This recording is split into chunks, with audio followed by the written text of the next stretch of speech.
बात है ना?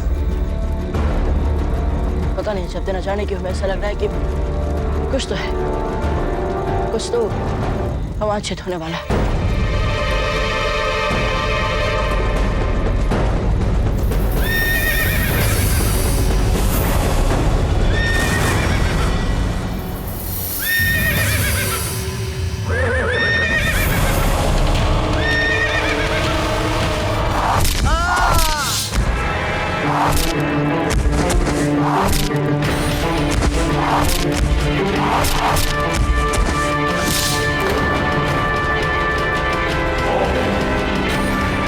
अरे ये तो मुगल ध्वज है।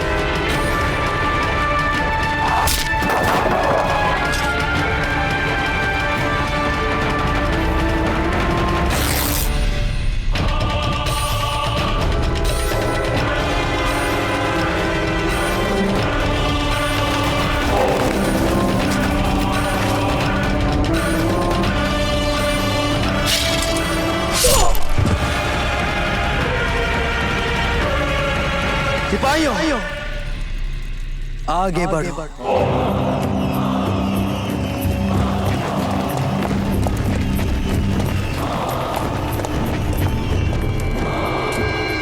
कोई पिता, शांत हो जाइए। ऐसा भी तो हो सकता है मात्र आप ही का सहयोग हो।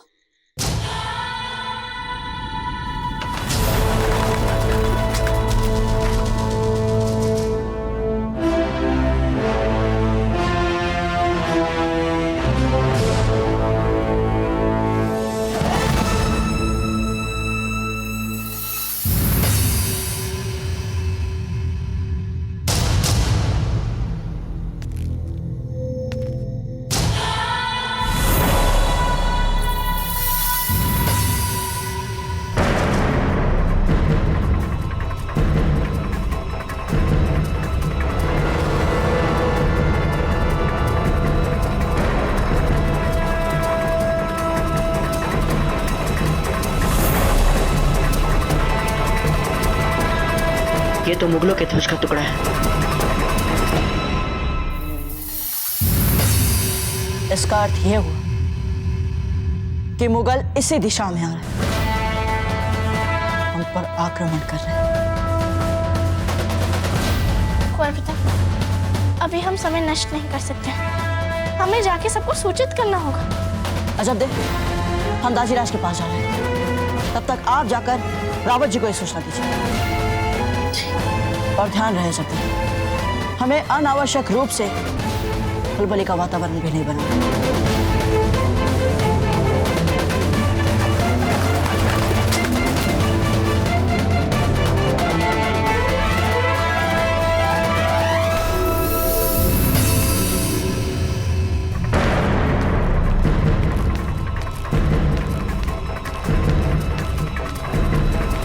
सुनिए, हुकुम को जाकर सूचना दीजिए कि उनके सेनापति इसी समय उनसे मिलना चाहते हैं। क्षमा कीजिए बाबूजी राज, पर मेवाड़नाथ अपने कक्ष में नहीं है। वो रात्रि आवास के लिए अंतर महल गए हुए हैं और इस समय संभवतः वो सो रहे होंगे। हमारी सैन्य टुकड़ी को अवकाश दिया गया है, ठीक? तो आप तुरंत जाकर सीमा से सैन्य टुकड़ी बुलाइए। हुकुम, सेना की सुरक्षित टुकड़ियां तो बिजौलिया गई हुई हैं। क्या? बिजौलिया में ऐसी कौन सी आपात स्थिति आ गई थी? हुकुम, आपको तो पता है कि सुरक्षित सैनिक टुकड़ियां केवल आपातकालीन स्थितियों में बड़ी ही गोपनीयता से बुलाई जाती हैं। ठीक है, तो फिर जिन जिन सैनिकों को आप तुरंत सूचित कर सकते हैं, उन सभी को लेकर किले के उत्तरी द्वार पर आ जाइए।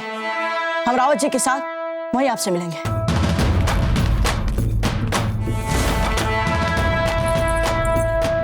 अजब दे, रावत जी कहाँ हैं? वो अपने गांव सरंबर गए हैं। उनका यहाँ शीघ्र आना संभव नहीं। कोई पिता, ऐसे भी प्रातःकाल हो चुकी है, अब हम और प्रतीक्षा नहीं कर सकते किसी की। कोई पिता ठहरिए, राणा जी कहाँ हैं? वे अंतर महल में विश्राम कर रहे हैं। राज की मर्यादा के अनुसार जब राजा विश्राम कर रहे हैं तो सैन्य आपात स्थिति का सामना करना सेनापति का उत्तरदायित्व हो जाता है।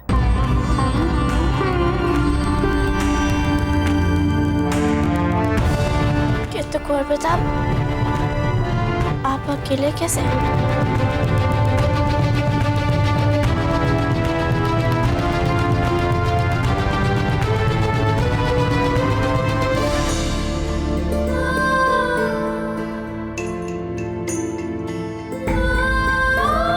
अजब थे, हमने आपसे जो वचन लिए थे आज आपके सामने उसकी कल्पना से भी पहले उसे निभाने की घड़ी आ गई। हमें पूरा विश्वास है अजब थे कि आप अपनी पहली परीक्षा सफलतापूर्वक ही करेंगे।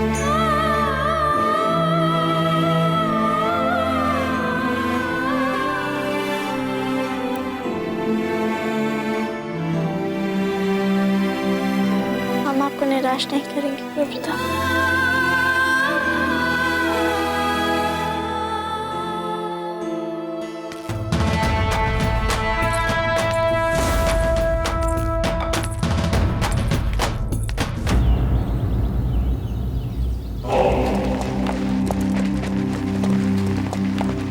अंतर्महल में जाकर रानी माँ को समाचार दे दीजिए, वो दाजीराज को बता देंगे। और हाँ अजब दे, आप भी दाजीराज से कहिएगा कि हम सुरक्षा सैनिकों को लेकर जा रहे हैं ताकि वे महल की सुरक्षा के लिए तुरंत सेना बुला सके।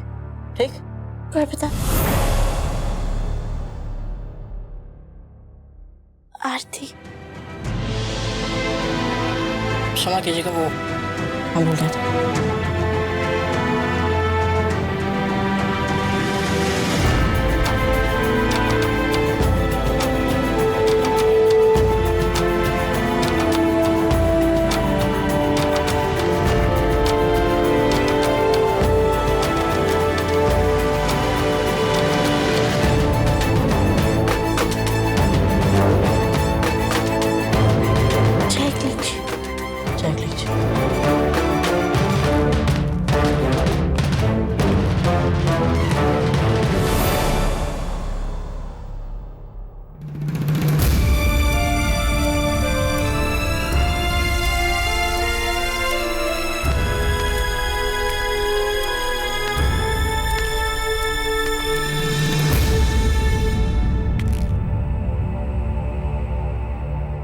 आप कुछ बोल रही?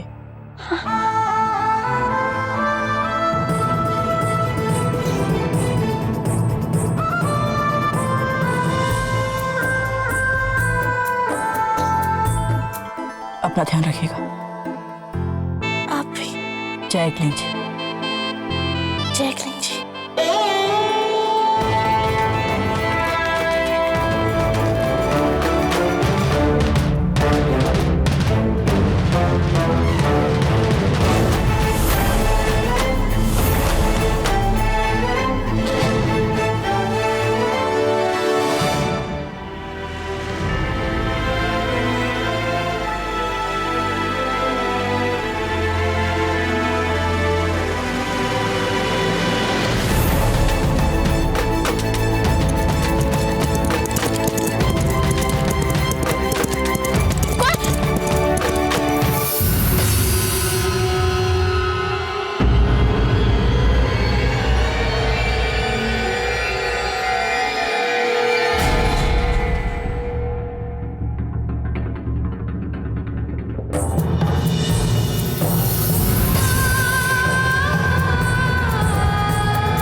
वीर भाई जी,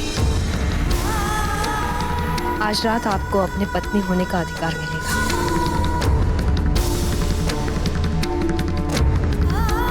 आप बस दोनों इस सुंदर सजीले शयन कक्ष में निश्चिंत होकर साथ में समय बिता सकते हैं। हमने विशेष रूप से आप दोनों के लिए कितने मन से ये सजाया, जो आपका अधिकार है।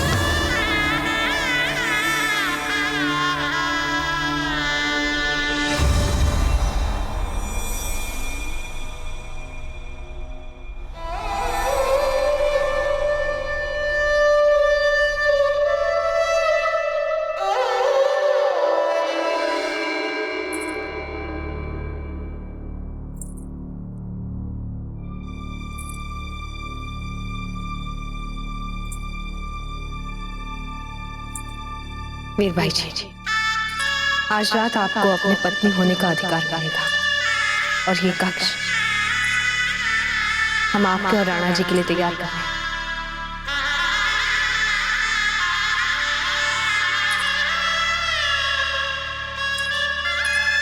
वीर भाई जी, वीर भाई जी, वीर भाई जी, नहीं है वो इस कक्ष में।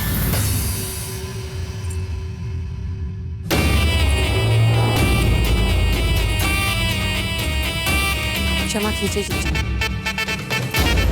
परंतु आपकी आंखों में आए अपराध बोध के आंसू वीर भाई जी के दुख और अपमान की ज्वाला को शांत नहीं कर पाए। कहाँ है वे?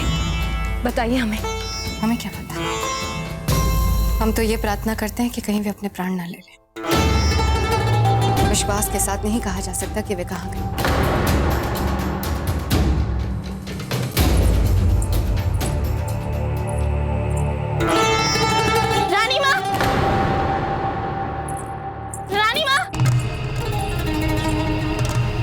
अब इन्हें क्या चाहिए?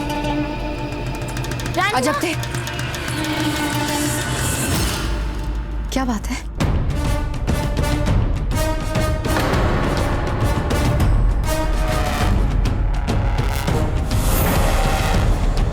हे भगवान, इसका मतलब अकबर अपनी सेना लेकर यहाँ आ गया है और कुंवर प्रताप अकेले उनका सामना करने गए हैं।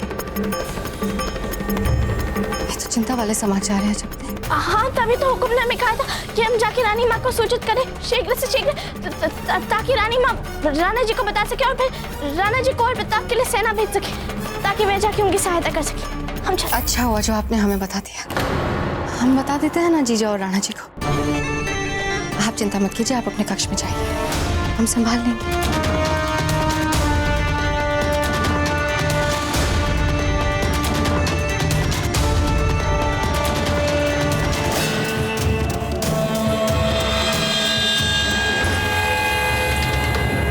अब लड़ने दो। उधर कुंवर प्रताप को अपनी लड़ाई और इधर उनकी रानी माँ को अपनी।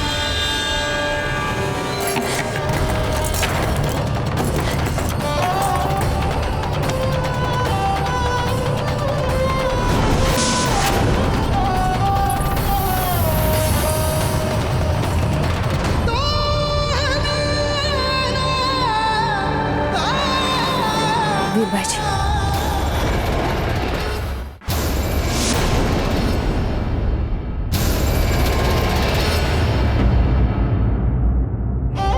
अनुचित लाभ उठाया है जीजा ने। बड़े प्रेम से सेज सजाई थी ना आपके लिए, परंतु सुहागरात वे स्वयं मना।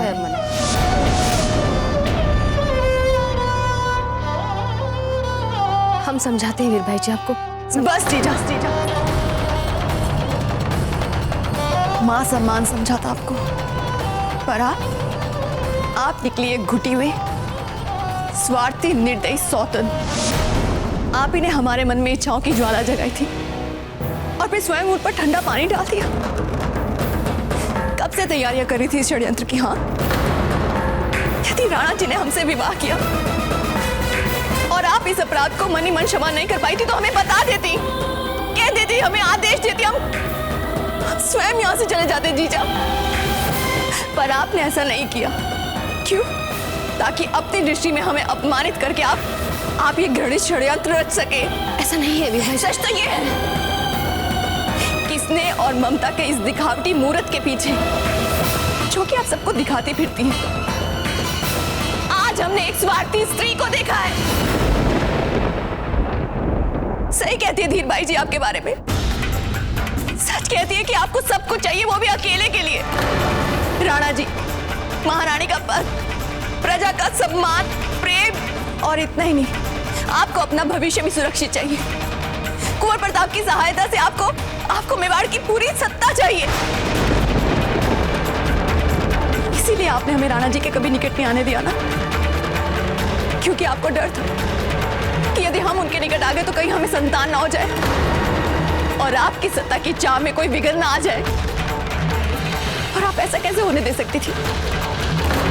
आपने केवल हमारा विश्वास ही नहीं, हमसे हमारी सारी खुशियां छीन ली है। हमें जीते जी मार दिया आपने। हम भगवान से सच्चे मन से प्रार्थना करेंगे कि जिस प्रकार आपने हमसे हमारी खुशियां छीनी है ना, आपको भी भगवान को खुशियां कभी ना दे।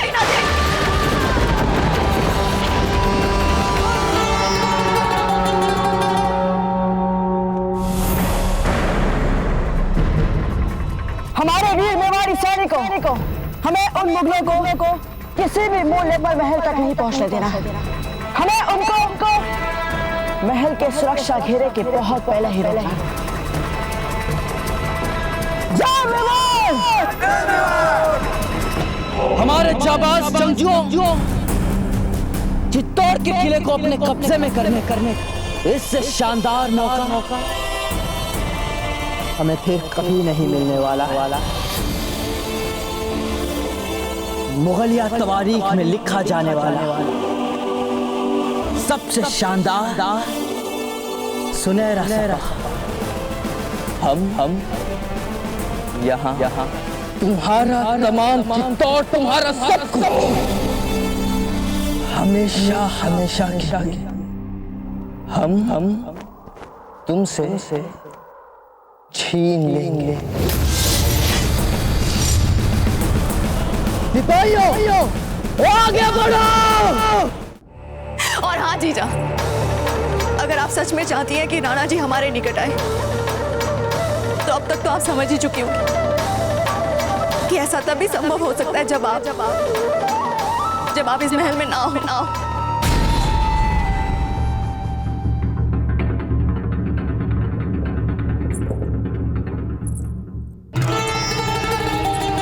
धीर भाई, लगता है आपका तीर सही लक्ष्य पर लगा है।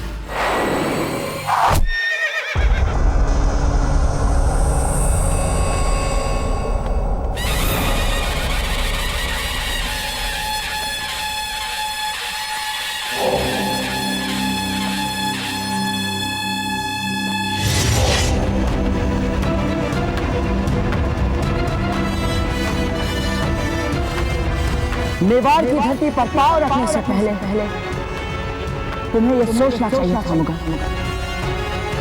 कि मेवाड़ का एक पहरेदार अपनी मातृभूमि के लिए हर पल सजग रहता है।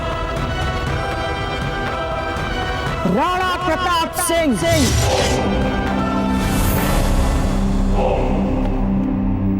सच कहें तो तुम्हें यहाँ देखकर हमें बेइंतहा खुशी हो रही है प्रताप। तुमसे दो हाथ किए भी तुम्हें बर्बाद करने में क्या मजा।